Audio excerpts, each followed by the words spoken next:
my water just broke. I felt like things really intensified. She was right there and she was coming. It was an amazing feeling. I'm gonna cry just thinking about it. I could feel her head. We heard her cry. We were squeezing hands and she was screaming. I'm Bryn Hunt-Palmer, and you're listening to The Birth Hour. This podcast is designed as a safe place for women to come together to share their childbirth stories. Stick around and join us to hear informative and empowering birth journeys from women all over the world. Today's episode is sponsored by Motif Medical. Motif designs insurance-eligible products for busy moms. With a focus on innovation and empowerment, Motif's line of breast pumps and maternity compression garments are sophisticated yet discreet and made to support mothers as they navigate new motherhood. Discover why moms are reporting more milk in less time with the Luna breast pump and see how you can get it covered through insurance at motifmedical.com/birthhour. At the end of this episode, I'll have more information about the Luna breast pump from Motif Medical. The Birth Hour's Know Your Options childbirth course is still available. You can find that at thebirthhour.com/course, and you can use the coupon code 100OFF for $100 off your purchase of that course. You get lifetime access, and it's immediate access. If for some reason you don't get the email right away to log in, just look in your spam folder. I've had a few people message me about that recently, or you can always message me for support as well. Today's guest is Amanda, and this story is going to be great for anybody who is considering or who has ever considered switching care providers. Amanda knows a little bit about that because she switched at 35 weeks with her first pregnancy, and then with her second, after carefully choosing a plan, she ended up switching towards the end because of COVID and delivering at a birth center instead of a hospital. So listen to her story and how she came to that decision, and then how her birth story went. Hi, Amanda. Welcome to the Birth Hour. Thanks for coming on the podcast today. Thank you for having me. Can you start by telling listeners a little bit about you and your family? Yeah, my name is Amanda, and I live in the Louisville, Kentucky area with my husband, Ben, and our two kids. Our daughter, Henrietta, is 2 years old. She just turned 2 in September. We call her Hattie. And then we have Harrison, who was born in June of this year, 2020. So he is coming up on 5 months old. It's hard to believe. All right. So I know you want to mostly focus on his experience, but let's start just with your daughter's pregnancy. Anything you want to share from the pregnancy and then the birth experience? Yeah. So to start out, it's kind of funny. My husband and I got married in October of 2017, and we immediately the next day left on our honeymoon to go to Croatia. So international. And something that people don't really tell you when you travel international that you have to think about is things like birth control and taking it at the same time with the time change. Also, if you're doing things like natural family planning, traveling, jet lag, and everything throws off your cycle. So we got pregnant with our daughter pretty quickly. Honeymoon baby. Well, it's funny. It wasn't necessarily a honeymoon baby. My cycle got all thrown off and we lost track, not knowing, and just surprise about a month later. So she was a surprise baby and the pregnancy went really smoothly. I do remember at the beginning, we were living in a very small town at that time. And we were living about an hour away from family, exactly halfway between Louisville and Indianapolis. I know some listeners are going to be like, oh, I know exactly kind of where you're located. And others are going to be like, I have no clue what she's talking about. But we were in a small town. There was only one hospital, only one OB practice. And so I called them the stick was still wet. I was so excited. And they were like, okay, well, we'll see you in about 10 weeks. And I remember just being like, 10 weeks? What am I supposed to do between now and then? And so I kind of waited. I had gotten through, it would have been about 33, 34 weeks of the pregnancy. And this practice was the kind that had 5 OBs that were rotating. And so I would see a new one every appointment and you didn't know who was going to deliver you. And we were planning, traditional hospital birth. It was about the only option that we had in the small town or that we even knew about. And at I believe it was my 34-week appointment, I had one of the younger OBs walk in. I had never met him before. And he wanted to talk, And the whole time, every appointment that I would have with this practice, it would be very quick. The nurse would maybe talk to me for a little bit, and then the OB would be in and out within 5 minutes. I'm healthy, I'm young. It wasn't very exciting for them. There wasn't much to talk about. And this one had come in and we had hired a doula because I had wanted to, try a more natural birth, even though the small town hospital really wasn't set up for it. They pretty much told me once your water broke, you're going to be stuck in the bed. And we had hired a doula to try to help, advocate for me and what I wanted. And so at this appointment, I knew it was important to bring up my birth plan with this doctor and ask how they could accommodate me. And I told him that I had a birth plan. I was asking who I needed to provide that to, told him I had a doula. And he stopped me kind of mid-sentence and he said, from my experience, the women that have these plans are the ones that go under the knife. I walked out of that appointment almost in tears. My husband was at work at the time, and I just felt so discredited, disrespected. It was just so rude. There was no respect there. And I didn't know if it was only that doctor or if it was kind of the general idea of the practice, because I was a first-time pregnant mom and I didn't think to ask these questions. I just trusted my healthcare providers. So I called my doula right away in tears, and she was like, I work with women that are delivering in all kinds of circumstances. I've worked with OBs all around this region, and that is not okay for someone to make you feel like this. She said, but this is not your decision. She said, I understand that you're in a situation, you're in a small town, and it's going to be at least an hour drive to get to any other hospital. There's no birthing center nearby, nothing like that. And so my husband and I talked about it a lot.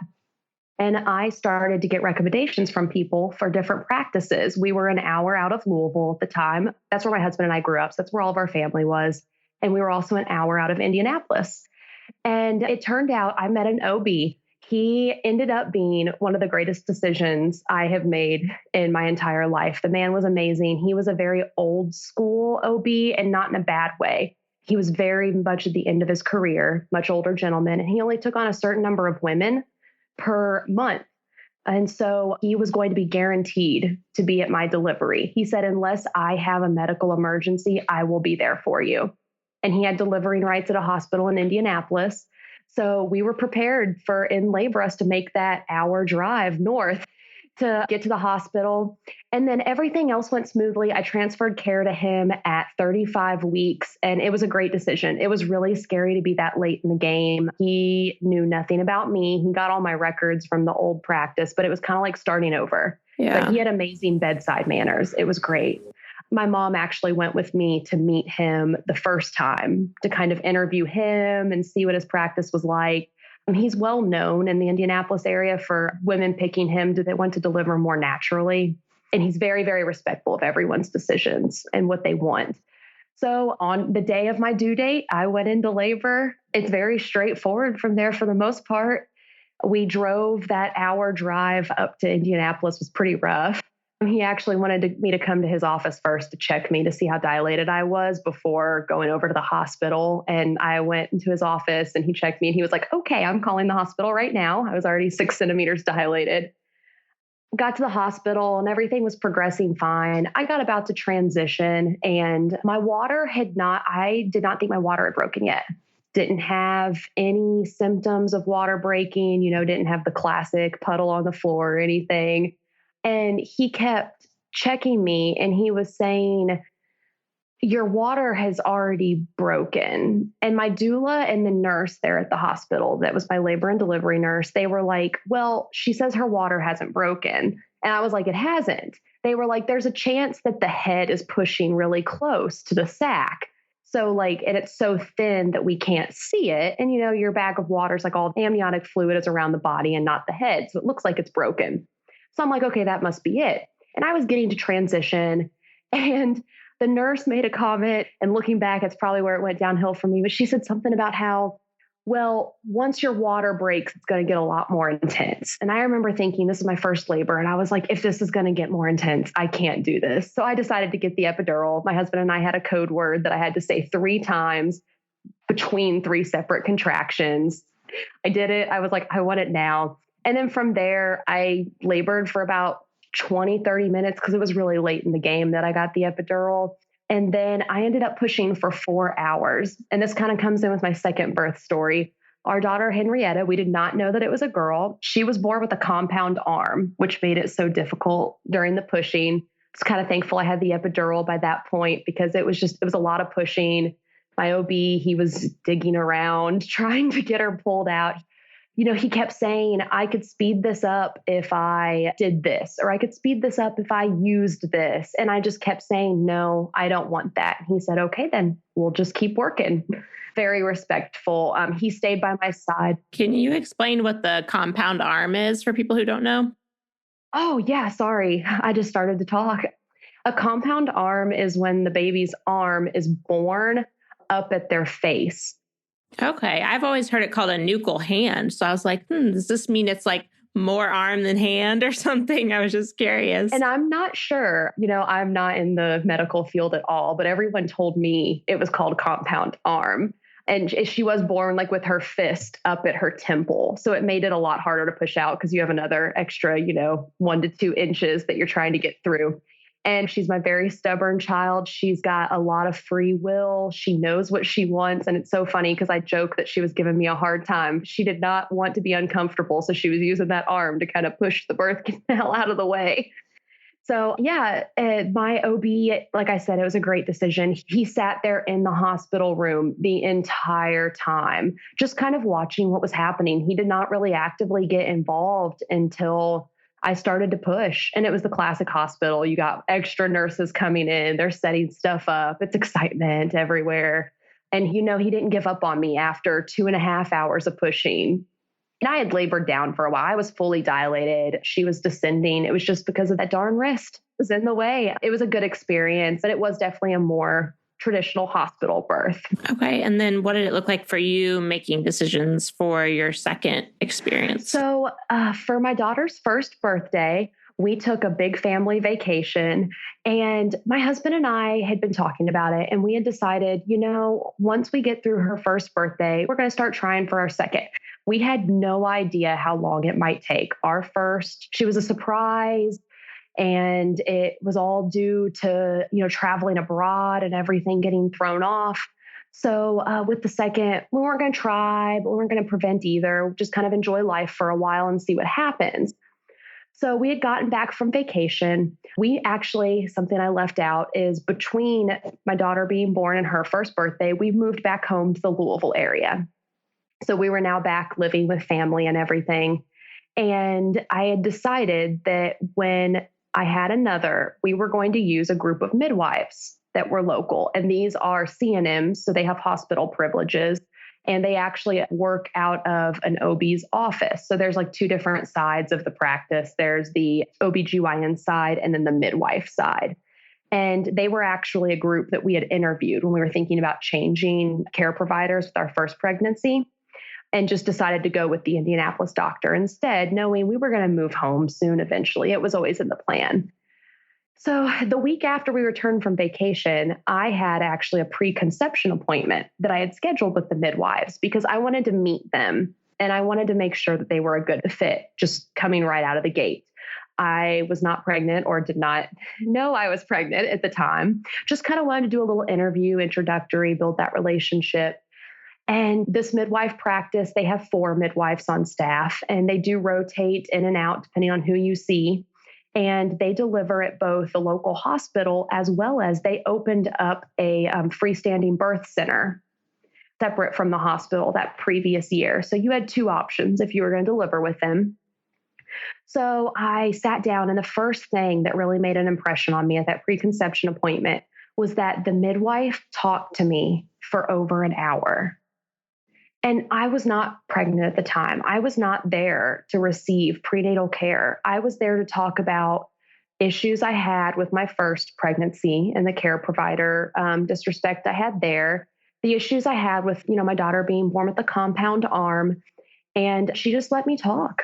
And it was great in talking about what I wanted for this birth.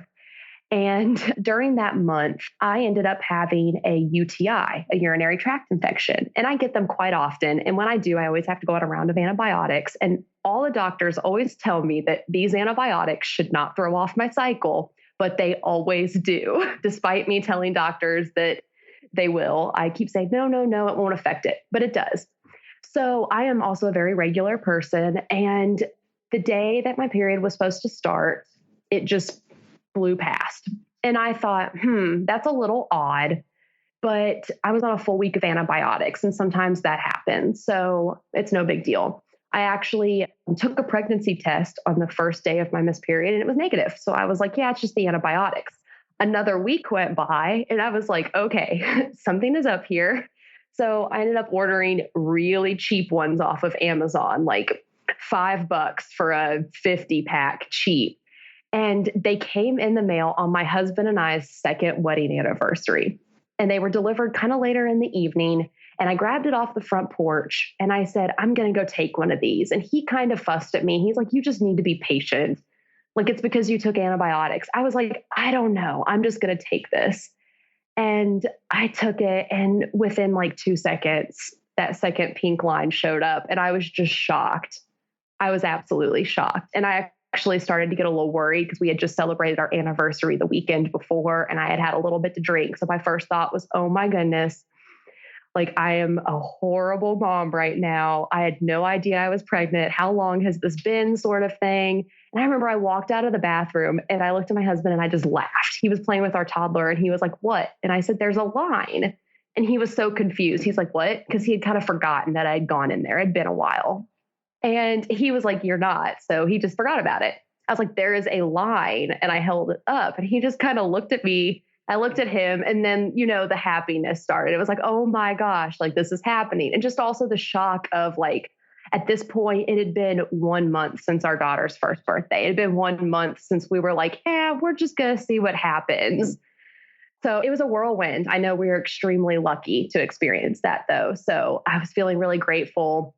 The nervousness started to set in, like, oh my goodness, our daughter is 12 months old right now. We are going to have 2 under 2. But it was exciting. It wasn't like planned, but it also wasn't as much of a surprise as our daughter. So it was just an exciting time. And this pregnancy, we actually waited a long time to tell anyone. It just felt like this really fun secret to keep to ourselves. And our daughter was a really late talker. And so she wasn't talking yet. And we would tell her, like she was the one person that we would tell. And we would just talk to her about the new baby in mommy's belly. And this was for months. And she didn't repeat any of it because she couldn't talk yet. She was just a baby herself. And then finally, around Christmas time, we told our family. I think my mom was very suspicious for a while. And she got to the point where she was like, so when are you going to tell us? And I would always just be like, I don't know what you're talking about, sort of thing. So we finally told family. And it was nice to keep it to ourselves for over 3 months. Because with our first, we told our parents right away, just because it was our first. And if something were to happen, we wanted to have that support. So, went back and I saw the midwives. My plan at this point, this was 2019. And I was very adamant that I wanted to deliver at the hospital. I really liked with my first birth, having that help from the nurses, having, being able to sleep a little bit more. And if I, really needed some extra hours of sleep, I could. And the idea of a birth center just terrified me. And so the hospital that the midwives have delivery privileges at, they have labor and delivery rooms that they reserve for midwife clients that maybe want to try to go natural. So there are labor tubs at the hospital. You can't actually give birth in the tub, but you can labor in it.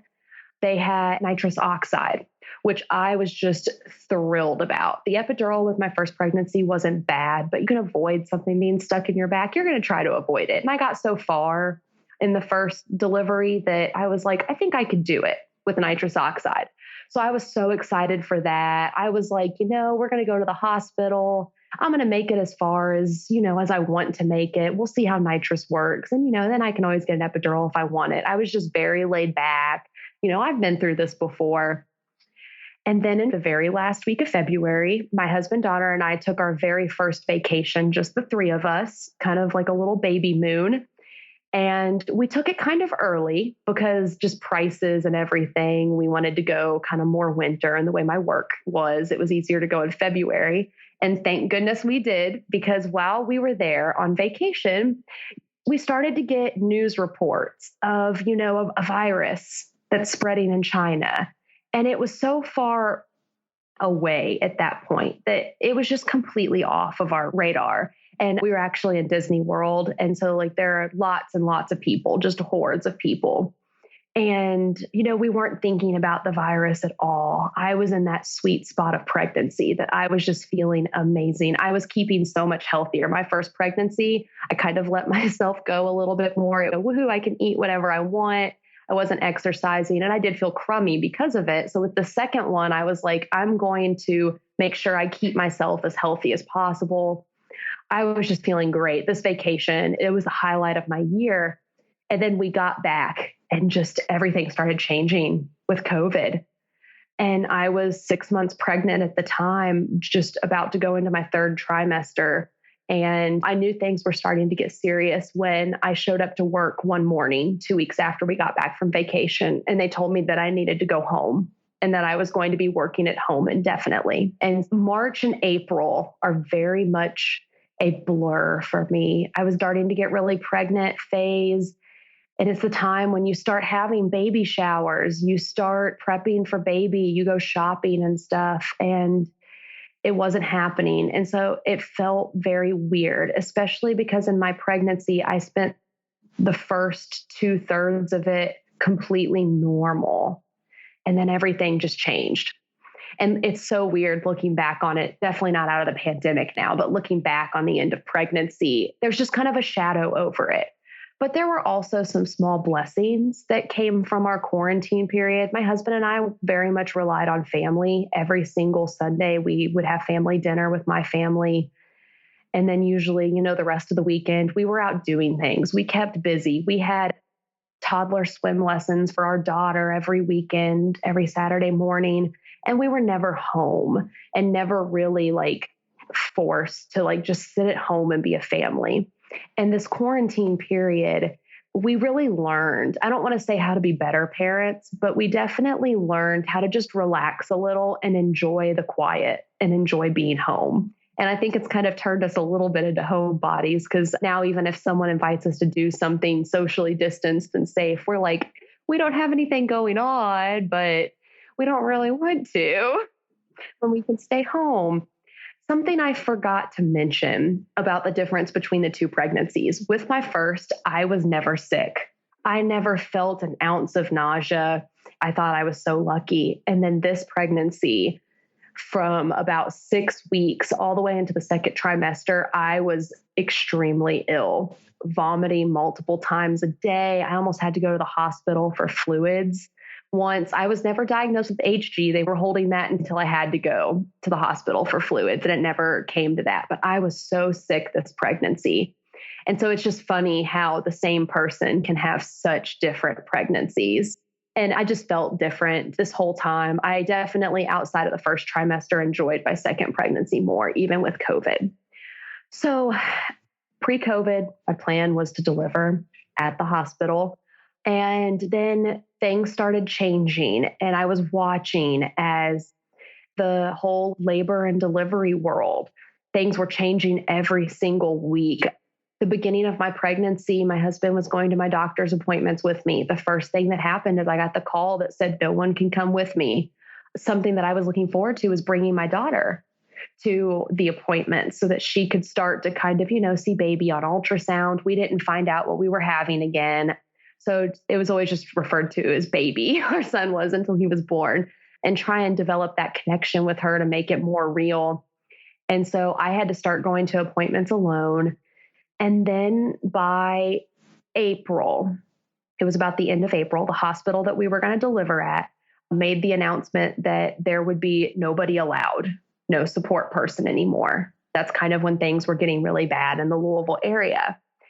And I remember when I saw that update, it was actually didn't have a doctor's appointment or a midwife appointment for a week or two.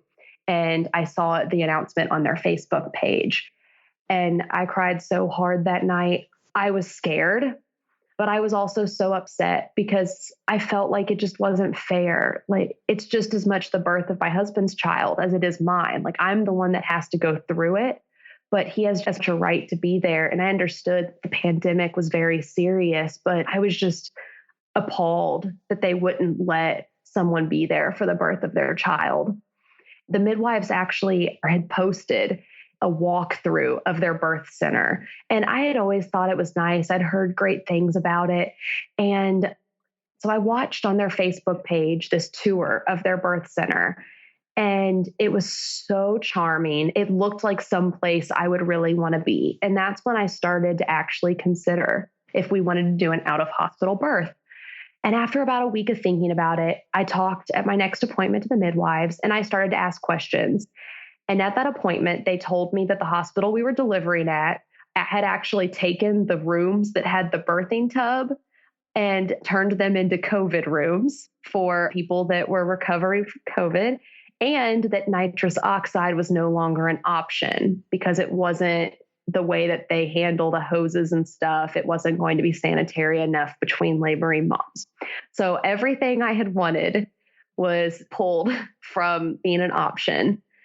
And so that's when I started to talk to them about the birth center. And then I got a bunch of information, went home that night to my husband. I had started to talk to him about it. He was very supportive. He was like, I will support you, whatever you want to do. It's with the exact same care providers. It would be the same midwives that would attend me at the hospital. There would be no difference there. And honestly, the only difference would be that I don't have that epidural to fall back on. And so I had told him, I was like, look, I am willing to make that sacrifice so that you can be there for the birth. We were pretty sure that things were going to change by June when I was due. This was late April, early May at this point. We just didn't know. Things were changing rapidly every day.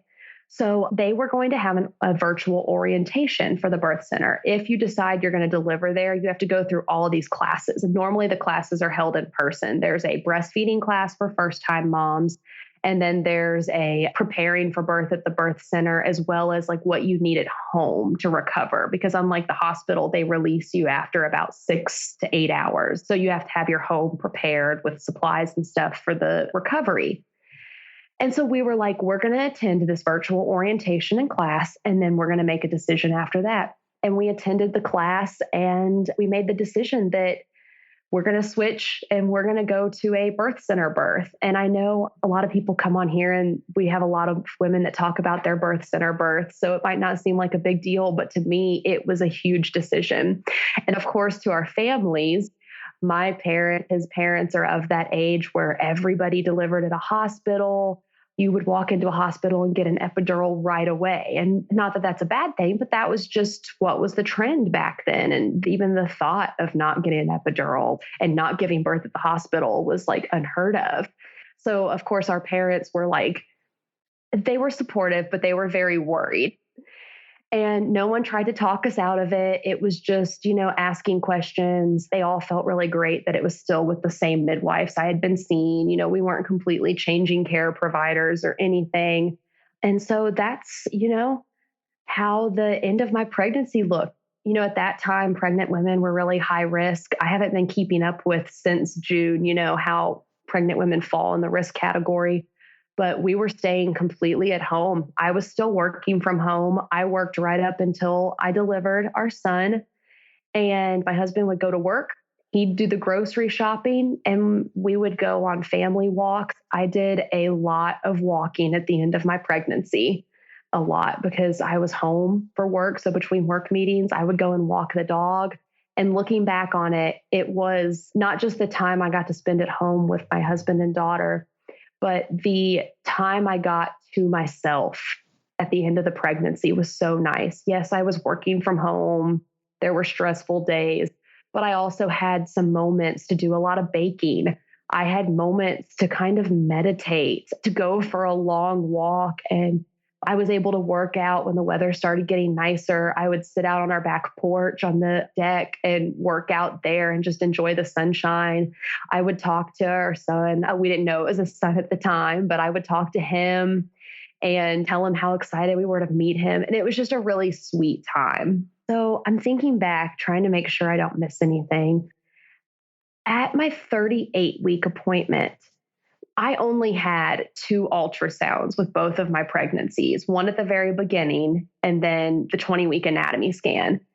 And then I think this is pretty normal, but by about 36, 37 weeks, the midwives would always kind of check position on my abdomen to see, is the baby head down, those sort of things. And at my 38-week appointment, the entire time he had been sunny side up. And I kept being told it's perfectly fine. We're not 100% sure because, we're not giving you an ultrasound. We're just feeling. But, the way that your stomach is making a ski slope type shape, it leads us in the way that the baby feels. We think that he's sunny side up, but babies flip. And if he hasn't flipped by labor, very low percentage of babies are born sunny side up. Like he'll flip during labor.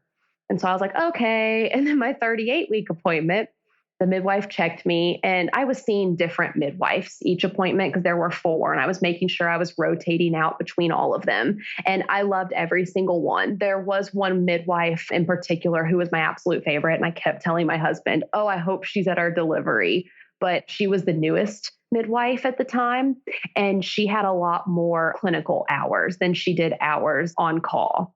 So the chances were very low. She would maybe be on call at the time once or twice a week.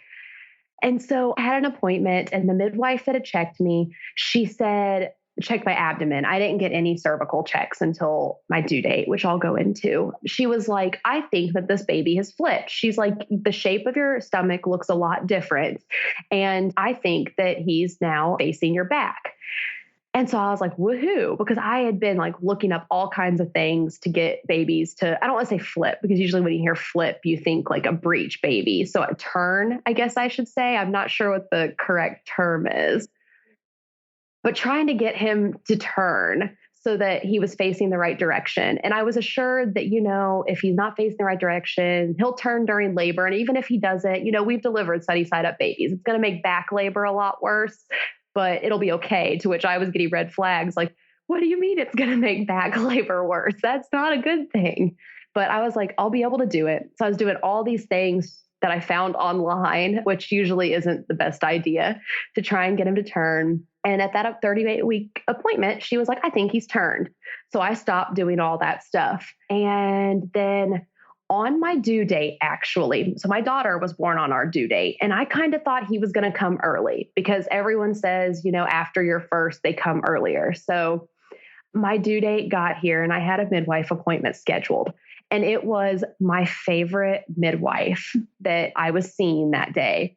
And before I say that, early that morning, I had a work thing, a certification class that if I had not had the baby yet, I needed to be at. I was assured everyone was going to be socially distancing. It was going to be outdoors. I had to be there, or else my certification would lapse for a year. And it was on my due date. So that morning I got up and I was like, I cannot believe that I am actually getting dressed to go into work right now after having not been to work since the first week of March. It was just bizarre. And it was my due date. So I'm there at work, standing out like in our parking lot, doing the certification.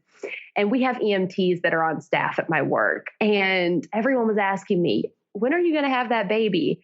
And they'd ask, when are you due? And it was so fun to look at them and say, today, because I work with mostly men. And so the look on their face, they'd be like, don't have that baby here. You can't have that baby here. And it's funny because we have EMTs on staff that were doing the certification as well. And they were like, oh, we've delivered many parking lot babies. It'll be okay. And so I was like, please deliver here. I want this baby out of me. And I went through that. And then I had that midwife appointment in the afternoon with my favorite midwife. I scheduled it with her because I wanted to have, a treat on my due date. I was hoping I wouldn't have to make it to that day, but there I was. A little bitter at that point because with my first, I was in the hospital by this time on my due date. Because with her, I woke up at 12:01 a.m. on my due date, like ready to go, like she was coming. So I was bitter, and she asked me if I wanted a cervical check. And I finally said, yeah, I'll take one. I'm expecting the worst. I'm expecting no progress. But hey, if I am at 2 centimeters, I am going to be thrilled. And I had kind of had, I'm going to call it Braxton Hicks for 3 weeks at that point. It was never painful. My stomach would get really, really tight for about a minute to 2 minutes, and then it would let off. And I never had any Braxton Hicks or anything with my first. I went from 0 to everything within a couple hours with my first delivery. And I had forgotten to mention, my first was super quick for a first. It was like a 12-hour labor and delivery, even with 4 hours of pushing. we were expecting this baby to just fly out of me. And I decided to go ahead and get checked. And she checked me, and it was not uncomfortable at all. And like I said, at this point, I hadn't had any painful contractions, not even uncomfortable. It was just tightening. And sometimes the tightening would be uncomfortable just because like I'd be driving and I can't look over my shoulder to merge because my stomach was so tight. So she checked me and she had kind of laughed. And so I was like, oh no, like, why is she laughing right now?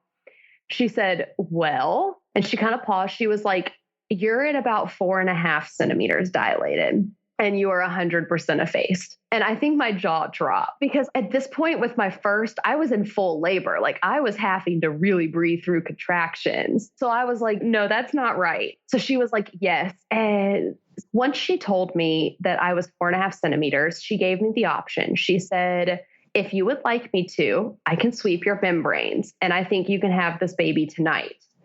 She said, or you can choose not to, whatever you want to do. But she said, whatever you choose to do, you really need to call us as soon as you feel something, because with already being almost 5 centimeters and your first labor was so quick for a first labor, we really need to get you to the birth center. You know, we don't want a roadside baby. So I decided not to get my membrane swept. I've listened to this podcast for years. It's been since I found your podcast when I was pregnant with my first. So I had heard enough stories of getting painful membrane sweeps. Now at 4.5 centimeters, I'm sure it would have just been uncomfortable, but I was already that far dilated. I was like, you know, when this baby's meant to come, it's going to come. So I chose to go home. Of course, I called my husband just all excited. And our plan for our daughter, because she could not be at the birth center, and that was also part of why we chose the birth center, I forgot to mention, is because you could have not only your partner, but also a support person. And before COVID hit, we had hired a photographer. That was something I knew I wanted with this labor and delivery, is I really wanted a photographer. And when COVID hit, that was the first to go, were doulas and photographers. And I was really bummed about that. And then I found out that we could have a photographer at the birth center, and I was thrilled. So I got home after that appointment on my due date, and we just let my mom know. The plan was for her to come over and stay at the house while we go to the birth center if it were to happen in the middle of the night. Our daughter, she's a very schedule-oriented type person, and we didn't want to have to like wake her up at 3 a.m. to take her to my parents. We also didn't know if we'd have time to take her to my parents, who live 10 minutes away, and then go to the birth center. And the birth center was only like 5 minutes from our house. So we kind of had my mom on call, and luckily she is an elementary principal. So they were on summer break at this point. So she didn't have to worry about work, and just kind of let everyone know like, hey, this is probably going to be happening soon, but no guarantees. And I was fixing dinner that night and I started to get crampy, but it was very irregular and I could definitely talk through them. I got through dinner and everything and got through bedtime with our daughter. And that's when things started to kind of pick up. But I was suspicious because I don't know why, but I just have this belief that babies only come at night. Like going into labor during daylight doesn't happen in my mind. It just doesn't happen. Like babies come at night. And so we put our daughter to bed. And, you know, I've heard all these stories of like how our bodies, like when we know we have obligations, they hold out until our obligations are met. I actually remember I listened to a story on this podcast once that someone had like a mouse that had gotten loose in their house. And she was freaking out because it was like around her due date. And it wasn't until they caught the mouse that she went into labor. And I think about that story. If she's listening to this right now, it's going to be so funny because I think about that story all the time and how it's so true. I did a deep dive back into the archives after finding your podcast. But that's one of my favorite stories of all time because it's just so funny. And it kind of happened with me in that we put our daughter to bed and it had really tapered out as we were doing bedtime routine with her. And I just kind of, you know, pushed it out of my mind. And then we put her to bed and it started to pick up. I was still talking and everything through them, but I was feeling them. I didn't know what to do because I was already almost 5 centimeters dilated and I could feel my body was doing something.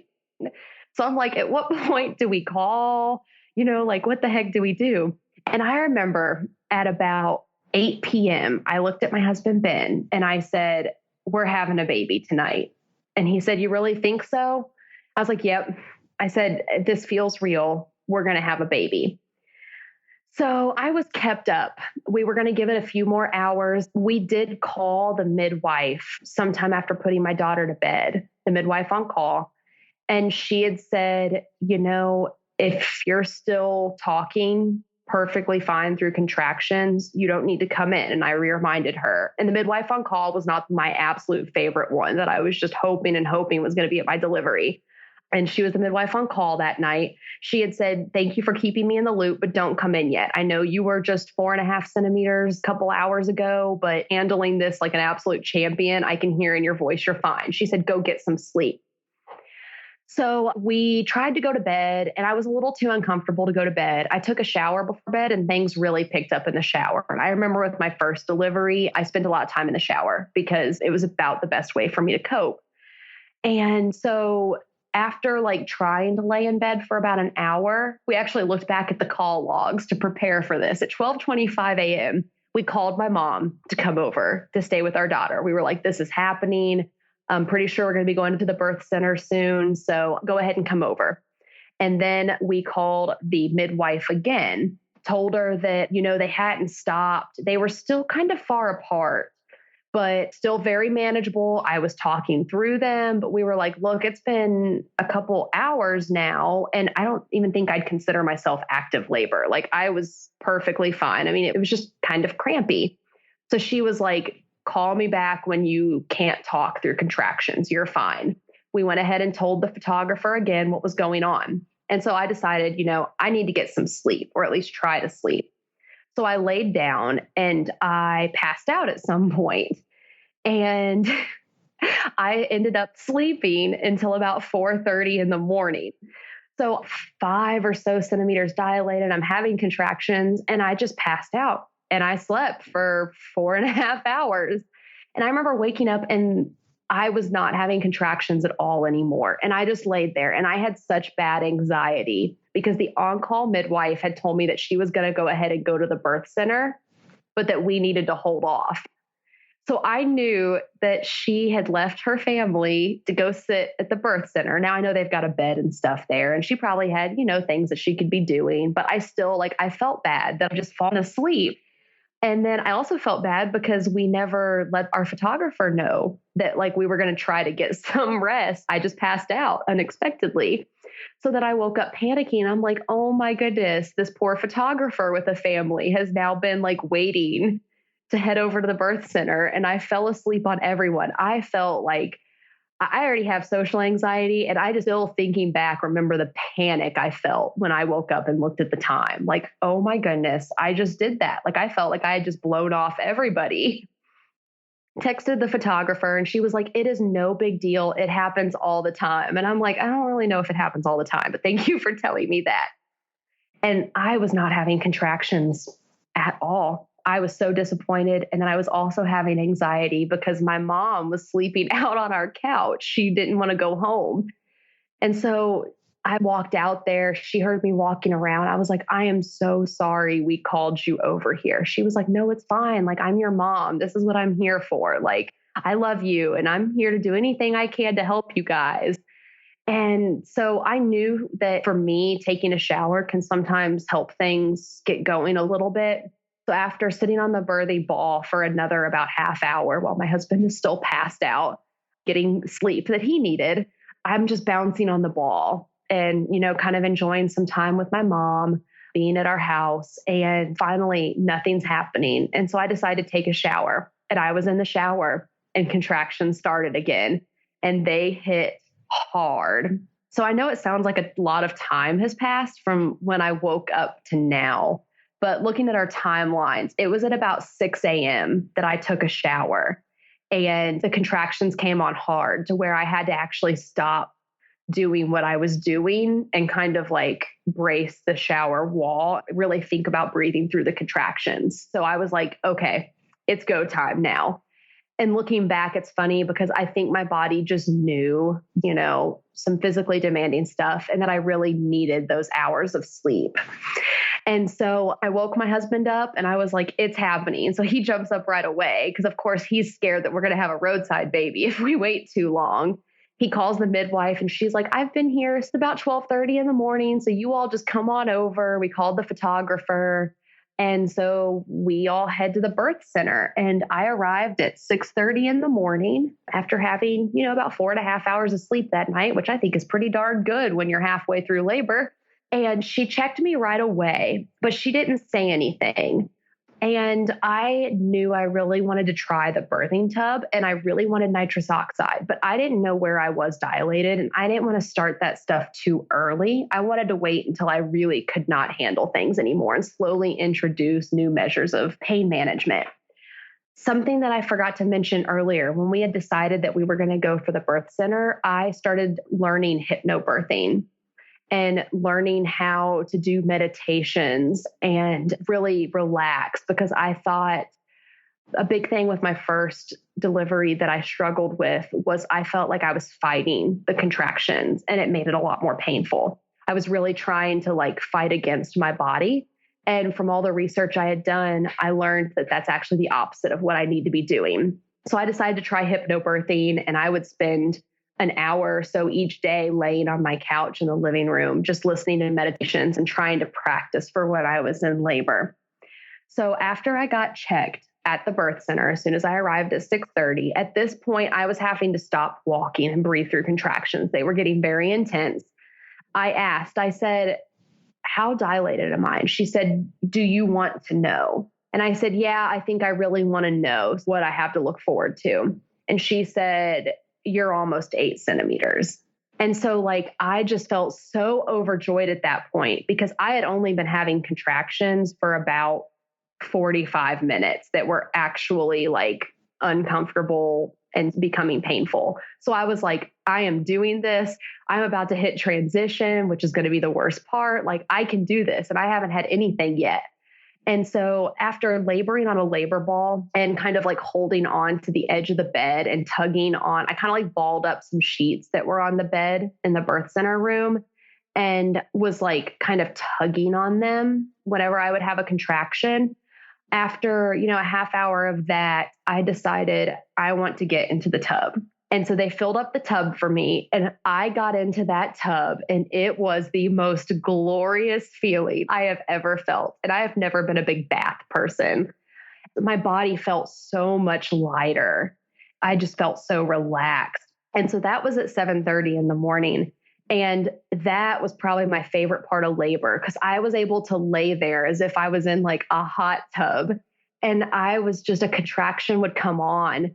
And we had very soothing music playing. And it's hard to explain, but the way that I handled labor this time, and I think it's thanks to the hypnobirthing, is it was almost like when the wave would come on, I would kind of come out of my body and I could almost watch myself from above going through the contraction. And I know anybody that knows me that's going to be listening to this is what? This girl has gone nuts. But that's exactly how I felt, is I would kind of ride the contraction. It was I wasn't even experiencing it myself. I was in such a deep, just calm state. And yes, it was not comfortable. It did not feel good, but I was handling it so well. It was just such an amazing, relaxing feeling. They had little tea light candles set up all along the side of the tub. Now it was June, so it was already light by 7:30 a.m. So it wasn't as dark as I had always pictured, but it was really pretty. And I was just in such a deep state. It was great. And to be honest, I don't really remember why I decided this, but by 8:15, I've decided that I wanted to try the nitrous. I think part of it was out of curiosity. I had heard such great things about it. And I had had dental procedures before that I had nitrous oxide and I responded really well to it. So I was like, I really want to try it. So I asked for it and I started that at 8:15. And let's just say I am not a fan of nitrous. It ended up kind of pulling me out of my meditative state that I was in, being able to handle my contractions. And I was actually having pretty bad back labor. a lot worse with my first. And I could tell that my stomach was kind of that telltale ski slope type shape when you have a sunny side up baby. But I was ignoring it because I had been told that the baby had turned and I was having this really bad back labor. But honestly, when I think back to it, I was better able to handle the back labor than I was the contractions in the front. And I think that's just my own personal pain tolerance. Is for some reason, my mind was able to wrap itself around the back labor and control it, because labor is very much a mind game, is what I've learned. And the contractions I would have that were more in my front were a lot worse for me than the ones in my back. So I started this nitrous. And for anybody who's ever tried it before, they probably know exactly what I'm about to explain. But I was already so calm. I was a very quiet laborer too. Like, I was not saying much. I'd maybe moan a little bit, but definitely very relaxed and quiet. And when that gas got into me, I got really sleepy, and I felt like that loopy, kind of out of it sort of state. And it ended up accidentally putting me to sleep between contractions. And I actually, the entire labor, my contractions were pretty far apart. I never had that typical transition where they're one on top of another. Now, when I was talking to my husband about it, he was like, "What are you talking about? There was like 10 minutes that you kept saying they're just coming one after another." But I don't remember that. So by this point, though, like, I was having about 5 minutes between contractions, and then I would have a very, very hard contraction. And the midwife told me that that's a sign that I'm really close. But because I was having this long period between contractions and I was still using the nitrous between the contractions, I accidentally fell asleep from the gas. And, I think this is common of contractions. They come on like a wave. Like, it starts out, you feel it, and then it builds up and it builds up and then it peaks. And what had happened to me, and I still remember this moment vividly, I accidentally fell asleep and I woke up at the peak of a contraction. And I must have been 9-10 centimeters at this point. And I screamed. It was the most terrifying moment of my life. I was actually facing my husband at the time. I was kind of like laying on my left side in the tub, and he was just outside of it. This nitrous, it knocked me out. I'm telling you, it was weird. And I woke up to the most intense pain of my life. And the scream was a scared. And the midwife had actually walked out into the hallway to do some laundry at that point. And she sprinted into the room. She was like, "It's baby time." She thought that like she was going to come into like me holding a baby. She's like, it was that sort of scream. And for me, it was because I was scared. I had fallen asleep and then woken up to this. And it was one of the scariest moments of my life that I can remember, because I just remember waking up and being terrified. I was like, where am I and what is happening? And my poor husband was like, "Are you okay? Are you okay?" And he's like looking to see if there's like a baby tub or something. So the midwife, because of COVID, she like had to be in like hardcore PPE. So she was putting on these like big plastic sleeves to cover her like entire top half. She had full scrubs on, mask, a face shield. She looked like she was about to go clean up some sort of like Breaking Bad hazmat situation, just because that was the precautions that they were required to take to continue to operate as a birth center at this point. And she was like, "All right, this baby's coming." And oh my goodness, I forgot to mention that soon after I showed up, the midwife on call had told me that she actually was no longer on call, and the next midwife was going to come in and actually be a part of my delivery. And I had looked up, and it was my favorite midwife, the one that I had just been praying would be there for the delivery. So it was a super happy moment. The midwife that I just clicked with the best, that I just adored, that ended up being there when this was going on. So she kind of checked things out one more time. And I didn't think I had hit transition, and my contractions were so far apart. I explained to her that the scream was because, I'd kind of drifted off to sleep and it really scared me. So she was like, "Well, I'm going to stay here anyway." I was like, "Do you think I can push?" Wow. Because I wasn't feeling pushy. And with my first, I never got the urge to push. They even let me bear down for like an hour, and I never got the urge to push. And so I didn't know what that sensation was going to feel like. And she was like, "Oh, honey, you're there." She was like, "Whatever you want to push, like, you're good." And so I was like, oh, okay. So I started the process of pushing, and it was a pretty long time. Pushing began at 8:30 a.m. So I had only been at the birth center for like 2 hours, maybe, by the time I was fully dilated and ready to push. And they were wanting me to push while I was in the middle of a contraction. And that threw off the ways that I was coping with labor, of like relaxing and kind of like taking myself out of my body during a contraction. So pushing was extremely difficult for me because I had to use that contraction. And it took me a long time to figure out. I ended up pushing for 2 hours and 15 minutes. And it's actually the birth center's policy that if you've been pushing for 2 hours, and I think it's actually a legal thing in our state, that if you haven't delivered the baby after like 2 hours of pushing, you have to transfer to the hospital. And so it was kind of getting to the point that I was worried they were going to make me transfer. And I pushed and pushed and pushed. And it was the worst part of labor for me. And it was just because my coping mechanisms I couldn't use during the pushing phase. And he was kind of yo-yoing back and forth, which was really frustrating because my midwife would be like, oh, okay, yeah, like, I see him. He's right here. And then she'd be like, okay, he went back up for a little bit, but that's okay. Then finally at 10:45, he was born, something I hadn't even thought about until he was born. And someone yelled about it, was that my water hadn't broken. My water never broke with my first, and we actually don't know when it broke. My first was not born in her water, but we have no idea when my water broke. And then my son was born at 10:45 a.m. And I was just relieved. I was like, oh my goodness. I honestly did not feel a ring of fire. There was a little tiny bit of a burn. I was actually most scared for that because it was the only part of labor I really hadn't experienced with my first, getting the epidural so late. And I was just terrified for it. And I don't know if it was because I was so exhausted at that point from pushing for over 2 hours, or if, because I had been pushing for so long, things were nice and stretched out and everything. But I really didn't feel a ring of fire. I was just so happy to be done with labor. And I looked down. It sounds funny, but the first thing I thought was, that's so cool. What is that? So our son Harrison was actually born in his amniotic sac. My water never broke. So he was born in his bag of waters. And we had the photographer that got pictures of it. I wasn't able to share you the pictures, though, unfortunately, because they were a little bit more graphic than I would like to share. But it is so cool. And you look up the statistics, and it's extremely rare. I didn't do anything special. It's just, I guess I must have had a really strong sac.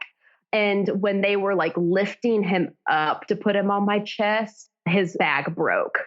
And then the water went everywhere. And like it was still kind of like stuck to his body. So it's kind of funny because I see all the pictures and I've got like hands. It was only the midwife. They have a baby nurse that shows up when you get really close. I call her a baby nurse, but the nurse that's there to like check to make sure, the APGAR score and everything, make sure everything's good with the baby. And my husband and the photographer, that's the only people that were there. And so you see the pictures and there are hands just everywhere trying to pull the amniotic sac off of him because it busted and then it just plastered to his face and body. And so I had him on my chest and, I was just loving on him. I didn't really notice that I had everyone trying to peel the sac off of him and everything, but they got it off. It was a wonderful moment. And I sat there in the tub for, I think it was about 20 minutes, just holding him and really enjoying it. I delivered the placenta. Everything went perfectly fine. It was like 5 minutes later. It was super quick and I really wanted to see it. So the midwife let me look at it. She kind of held it up. It was really cool, but I kind of like those things. And our photographer got some pictures of it and it was just a really special time. And then right away, she was like, whenever you guys are ready, you can go over to the bed. You can get him fed and just relax. We're going to leave you alone for a little while. And the nurse will be in here in probably about an hour and a half, maybe 2 hours to weigh him and get all of his vitals. So I got up out of the tub. Of course, I was super shaky. And we went to the bed and we just kind of cuddled up. It was a really beautiful queen size bed, a gorgeous bay window in the room overlooking the street. And it was just really relaxing. It was an amazing experience. That's so cool. I'm so glad you had that photographer there after all. Oh, it is. Yes. And it's so funny because when I told family that we were going to have a photographer, they thought that we were just crazy. Like that was just unheard of for them.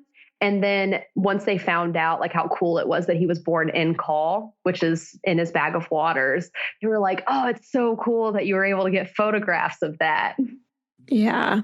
All right. So are there any resources that you want to add here at the end? Yes. Something that I actually discovered when I was on maternity leave with Harrison is that there is a national program called Fit for Mom, that they have locations or groups in a bunch of major cities across the US. And it's an exercise group, and they have all kinds of classes that a lot of them are stroller centered. So there's like stroller stride, stroller bar, and their classes, they meet up at local parks and facilities, and you exercise like with your kids. You use your stroller as exercise equipment. It's a chance to get to meet different moms. And I got plugged into that community about a month postpartum when I got cleared to exercise. And I have just loved it. I've been a part of the community ever since. And we've got one here in Louisville, and they've got locations all across the US. So it's something definitely to look into. It's been something I really enjoy, and we're able to socially distance ourselves. And it's just been a great way to meet fellow parents,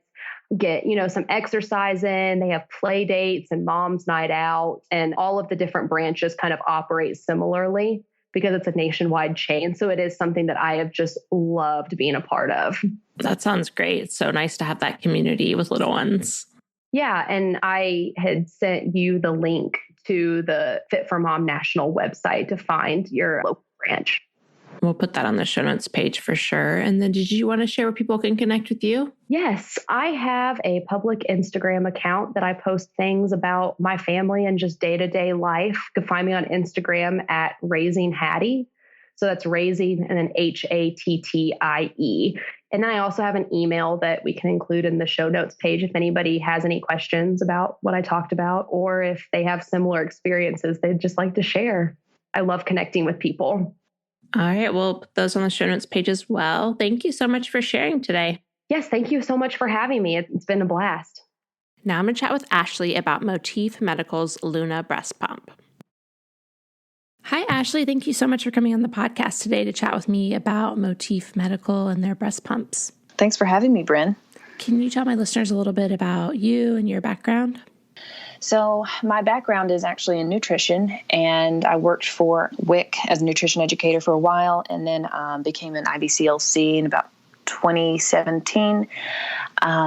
I started my own business at that time, probably just prior to getting my certification, just doing breastfeeding classes and support groups, things like that.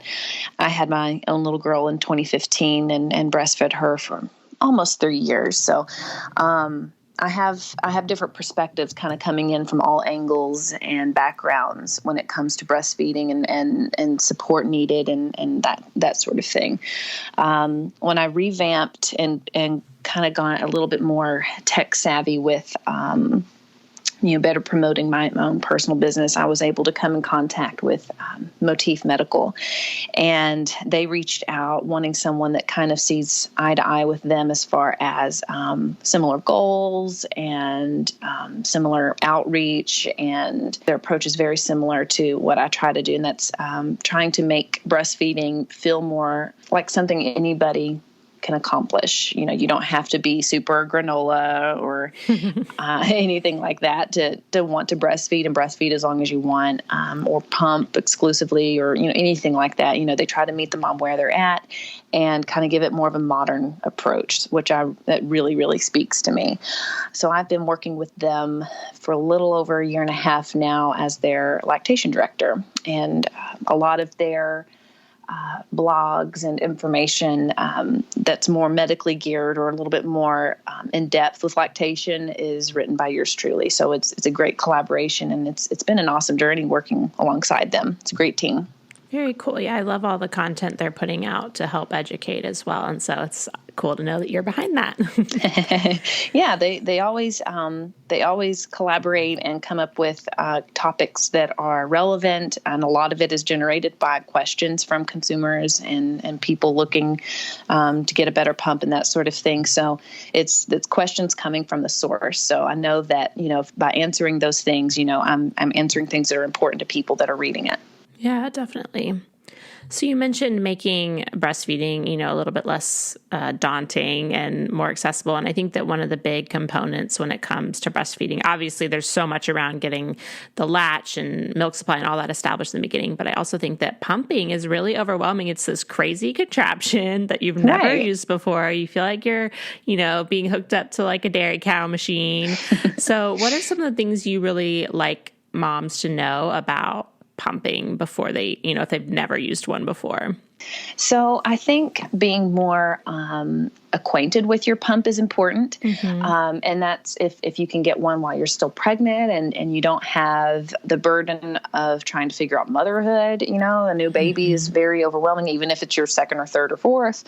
If you got a new pump, take it out of the box, play around with it, that sort of thing.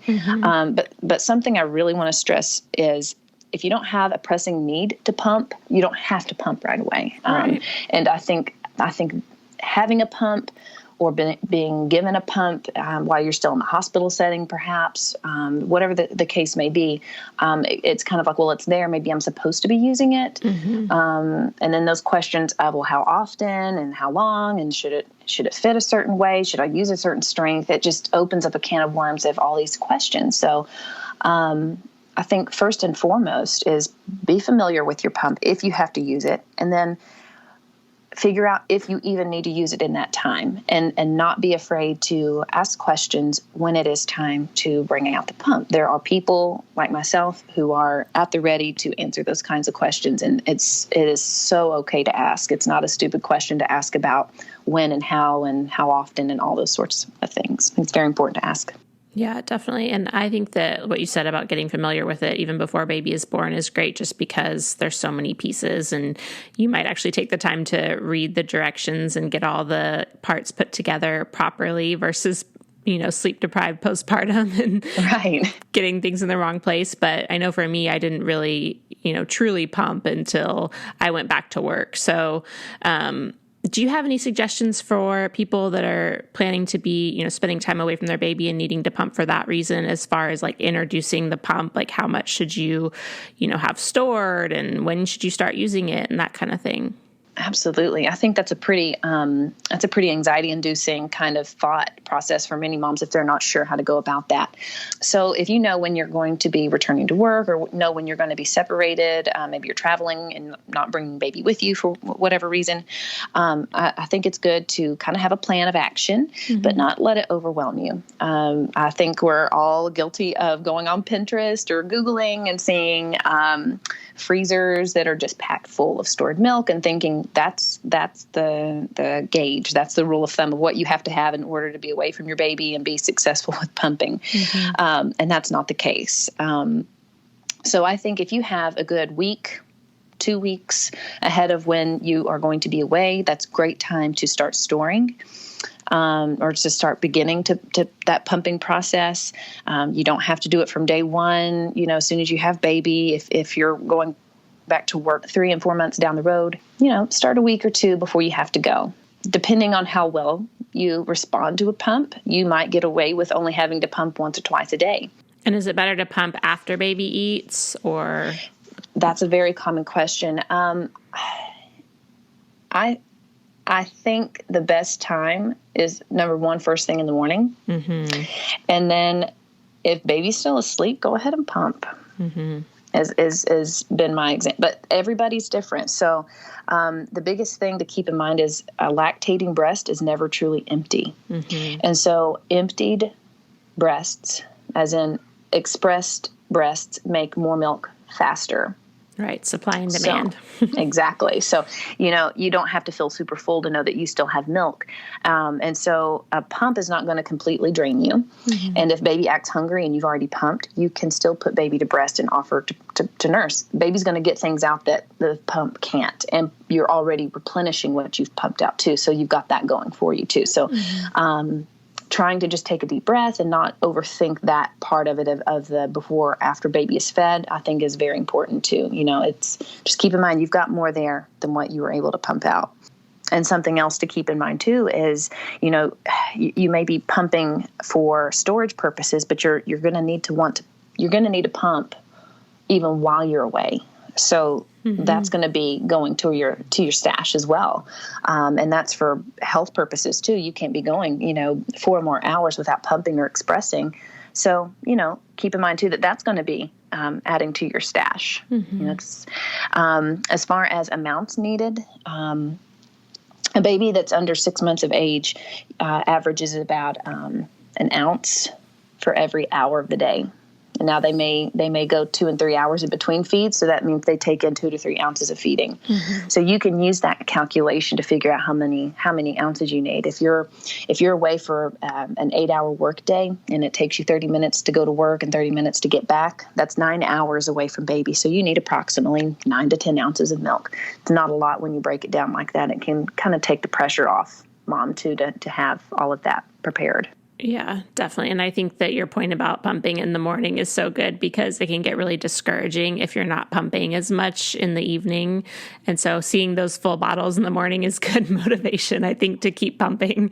That's a great point. It kind of sets the day off to a very productive start. Yeah. So what have you seen with the Motif Luna? I've used this pump, and I've used a lot of breast pumps over my 3 kids, and this has been by far my favorite. I just feel like it's super efficient. It's a million times quieter than some of the other ones I've used, and I find the flanges are really comfortable. But you've talked to a lot of moms that have used it, so what are you hearing about it and noticing yourself? Well, honestly, I'm hearing a lot of the same thing. Moms are loving how quiet it is. I know that it's kind of distracting enough when you're trying not to think about the fact that you're pumping. You're trying to relax. You're trying to, maybe change your mindset on what's going on so that you can have a better output. A quiet engine really helps that. And the fact that it's still strong enough to double pump. And what I mean by that, if listeners aren't familiar with that term, this engine can keep up strength-wise, having both hoses hooked up. So we typically think of strength power, and it makes sense that once that strength has been divided into 2 tubes versus it all going into 1 tube, if you're just pumping one side or the other, that it might lower a little bit. But what I've seen is it doesn't affect whether you pump one side at a time or both sides at a time.